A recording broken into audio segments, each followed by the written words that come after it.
Okay, so I've been making videos telling my story about the abuse that I have experienced and just basically touching on some things. Not all of it, of course. It's a lifetime. And so far I've made 5, but I basically have only made public 2 of them. And I'm not sure if I'm going to make the other 3 public. And so this would be the 6th one, but they might be all out of order, or maybe some other day I'll put those up. So don't expect the part 1 or 2 or whatever to match up. You know, I do know how to count, in other words. But anyway, this one is about when a parent wants to make one of their children the golden child, but when the child refuses to become the golden child. That was my case. I'm going to refer to them as they are standing today. Like I said, 1 and 2 has been made public, the rest haven't. So where it stands today, of course, that's what I'm going to refer to.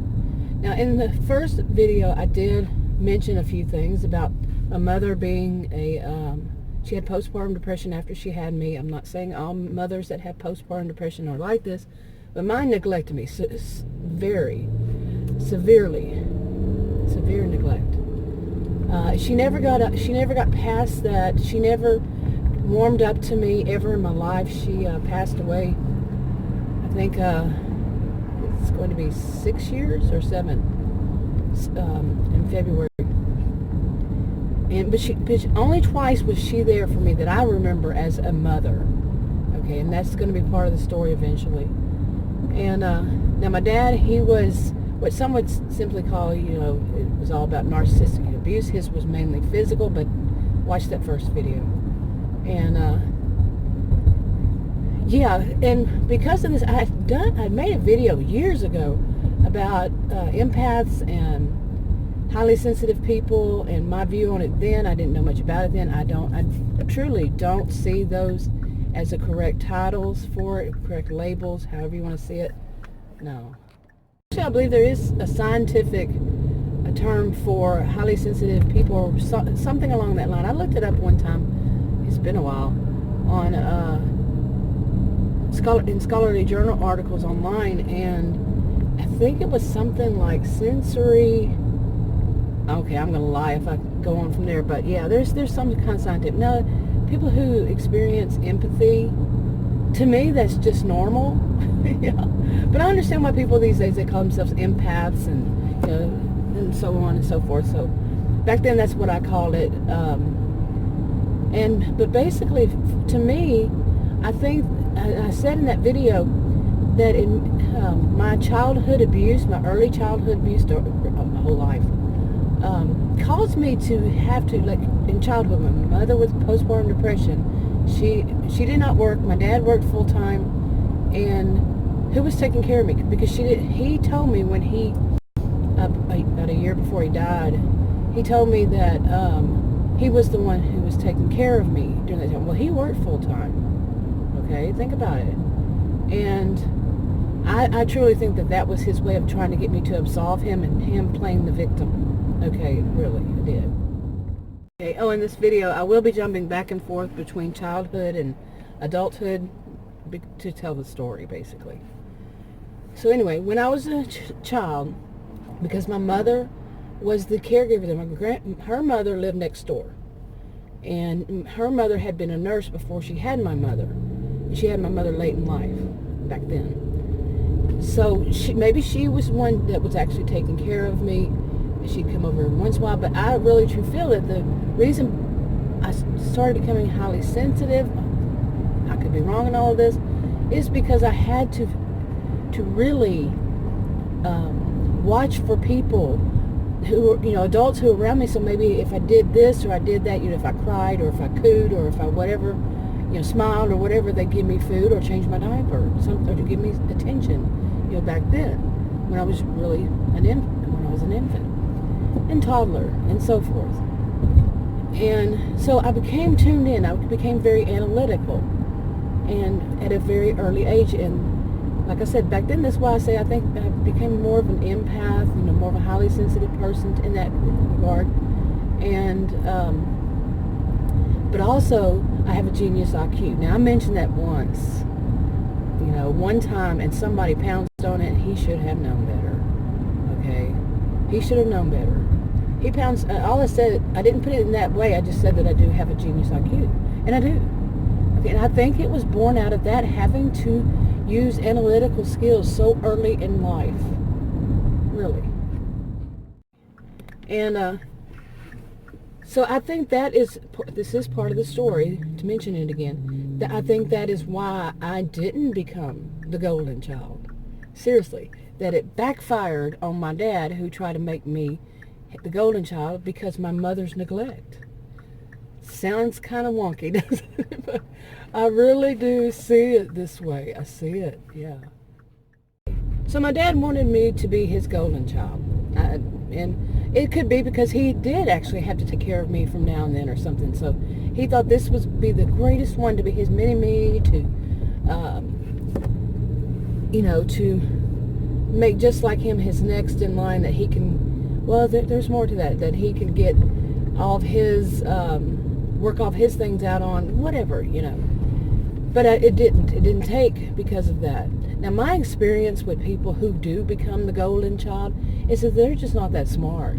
I've said this, I've also said that it's like a narcissistic histrionic blend, and they are just not that smart. They might find one thing that they're really good at, and it's going to make them money if they work it all. And then that could be another thing, their control manipulation is that they don't have to work. They can control people and have it all too.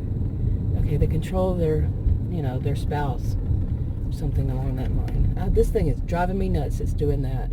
Yeah.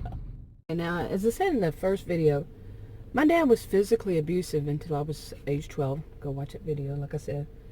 And I truly think that because I wasn't becoming the golden child that he wanted, his little mini-me, that he, that's why, I can't even say that's why, I'm not, strike that. But he did beat me. He wanted to beat it out of me, to, make me just cave and be whatever he wanted me to be. And I didn't. I refused to. And like I said, I think it's associated with my mother's neglect. And that is abuse, neglect is abuse. And it just worked that way. But I also mentioned that I had an adrenal disorder. I have an adrenal disorder, always have, since far back as I can remember. Watch that first video. But I think that's associated too. And I do wonder if the adrenal disorder also helped me to have this, to develop or have a high IQ. Like, I know there's research out there that would not exactly on this topic, but similar. Some people say, oh, you have, like, if a person's blind, then another sense takes over, is stronger. And then there's research out there that says no, that's not exactly the case. Some people say it is. Yeah, I think this is something that goes along with my IQ too, and my being highly sensitive to smell, to sense, odors, and also hearing. I can hear stuff far away, like think a train or something, before other people hear it around me. I also smell odors before other people do, like natural gas. That's happened more than once. And along this line, and I think that, well, that could be an example, but is it? I don't have any scientific proof that would say yes or no to any of this, really. Okay, where was I? Went into the post office, but I'm back now. So where was I? I was talking about that my dad, really, seriously, he must have thought that he could beat it out of me, beat me into submission to be what he wanted me to be, and it just didn't work. And yeah, I wasn't the golden child. There was a golden child. But then, what he tried to turn to, when he saw that wasn't going to work, he was going to make me the hero of the family. Now, I remember the term hero from when I was in graduate school, and I was taking a class in, what was it? It was chemical dependency class, a substance abuse class, graduate level counseling class. And they were doing all these theory, talking about all these people's different views on families, from dysfunctional families, alcoholic families, and so forth. There was a lot going on behind me. Yeah, with people trying to park and back up and all. Anyway, so I remember that from there, but that's what he wanted me to be, was the hero. So any kind of accomplishment I had, he made his accomplishment. Have I mentioned that my view of histrionics is that, yes, well, not just my view, it is true that histrionics can be both male and female, or male or female. And I see it, the ones I've experienced have a narcissistic histrionic blend, and I do believe both of my parents did, okay? And I'm not talking about the actual disorder, I'm talking about the behaviors of course. There's way too much going on here for me to concentrate, and that's tough enough as it is. But anyway, well, it is right before Christmas, and this is the post office. So anyway, yeah, every accomplishment I had, like I was saying, he would take and make his own. You know, somehow it was all about him, that he raised such a great daughter, or he, you know, it was always about him, always. And when I got my my first degree, it was a bachelor's I had a double major, psychology and sociology. And I think it was right after that, and that was right before he died. He asked me, he stated it this way, that he thought that the reason, or he stated in a question, was the reason that or was it even a question, really? That the reason I went to school and studied those subjects was to try to figure him out. You got that right. I don't know if it cut it off, but yeah, it was all about him. Oh, my purpose for going and earning my degrees all those years, that was just the undergraduate, okay? Yeah, that was just for the bachelor's. I kept on after that. But it was all about him. You know, I was just doing that so I could figure him out. Oh my goodness, seriously, they make everything about them. And yeah, but that wasn't all. I mean, it was like every achievement. And when I was when I was a kid in high school, and maybe even before then, when I would take home, back then, the schools did this thing. Sometimes they give letter grades, and then sometimes they give, like, out of 100, you know, like if 100 was perfect and 99 was 1 point less, you know, basically. But that was an A. From, I think, 90 to 100 was an A. Anyway, if I made a 99, he would throw a big fit, and that was good enough reason for him to be abusive toward me. Now, remember, the physical abuse stopped at age 12, but he still would give the threat of. So, and he would use verbal abuse, humiliation, so forth. And, you know, I had to be perfect. Or if I came home with a test that had a grade of 100, like a math quiz, I was a little math whiz, but I had made 100, he would say, well, didn't they give extra credit? Did you not get them right? You see what I'm saying? Nothing was ever good enough to him. Okay, and yes, in any accomplishment, to me, he would down it. To others, he would say, like I just said, all that, make it his achievement, and yeah. Anyway, I just never I don't know where I left off, but I wanted to say this before I wrap up this video, that I had to learn early on how to get what I needed, the basic needs. But I never developed into that of needing to have attention all the time. No, in fact, because as I mentioned in the first video, second video, I had developed anxiety and everything. I was always the wallflower. I didn't want people to pay attention to me at all. I wanted, just to be left alone. I go to, even high school, but undergraduate and all in school, everywhere. I just wanted to be there, do what I needed to do there, and to not have any attention on me at all. Now, I do think it's awful funny, myself even, that I'll do videos. Or before that, I used to write, some of them were called online journals, online diaries, blogs, and so forth. But I think that this has always been since 1990, late 1990s. These have been ways for me to journal. I always kept a journal since I was like at least 10 years old. I remember running a journal when I was 10 years old.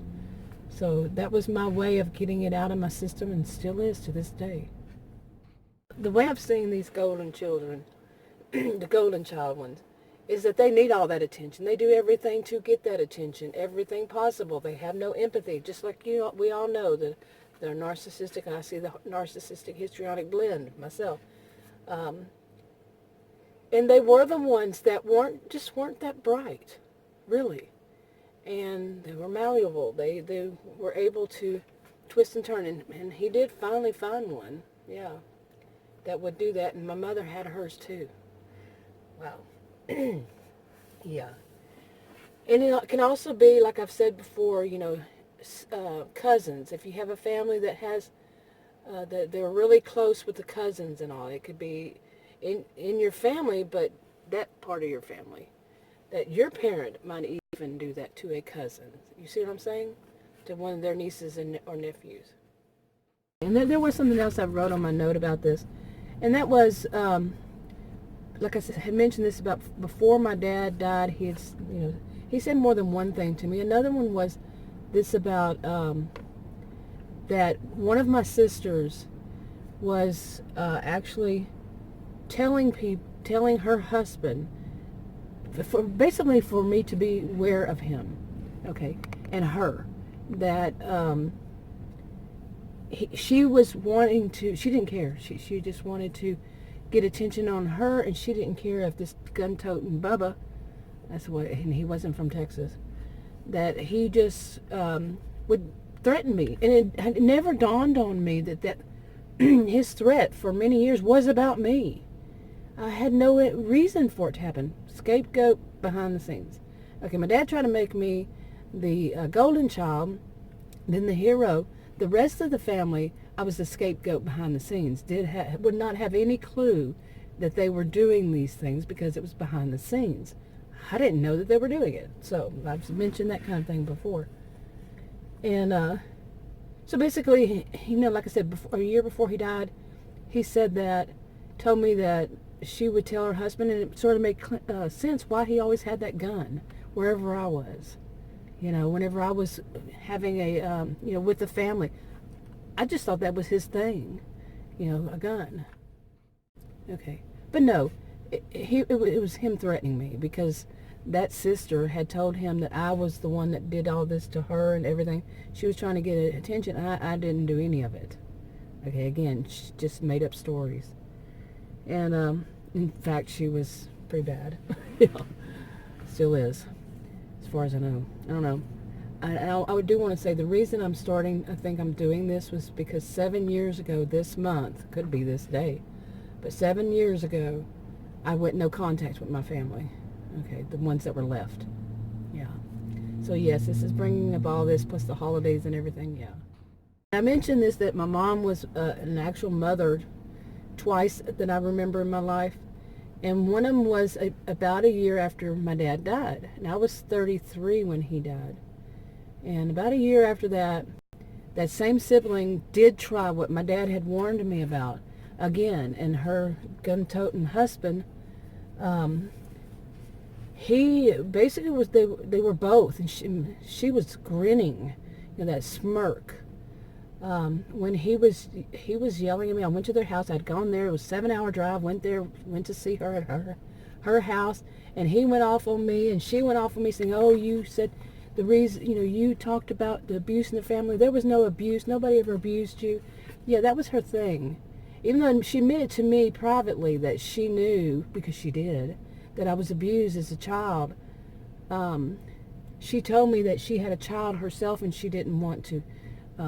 That she had to focus on, and she didn't want to think about that stuff because of, and going down that line. No, she was just abusive. And anyway, her husband I was at their house, captive to him going off, and I left, and I went home to my mom's house, and I was crying, and she came out of her room finally. She stayed in her room most of the time.